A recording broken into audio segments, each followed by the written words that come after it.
Når du får råd af din bank, hvor meget stoler du så på de råd, du får af din bank?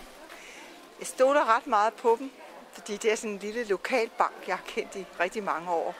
Og jeg har samtidig været ude for, at de simpelthen har rådet mig, også ud fra ting, hvor jeg har kunne se, at det var måske ikke specielt i deres interesse, men i min. Så dem stoler jeg faktisk simpelthen meget på.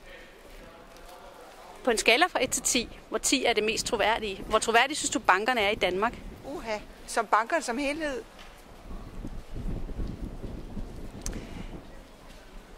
Altså med det kendskab, jeg har til dem gennem medierne, så vil jeg ikke sætte det ret højt, vel?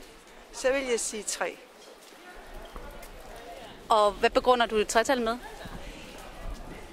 Jeg begrunder det med, at jeg synes, at der er for mange eksempler på folk, der føler, at de er blevet dårlige og forkerte, altså de er blevet fejlinformeret af bankerne, ikke?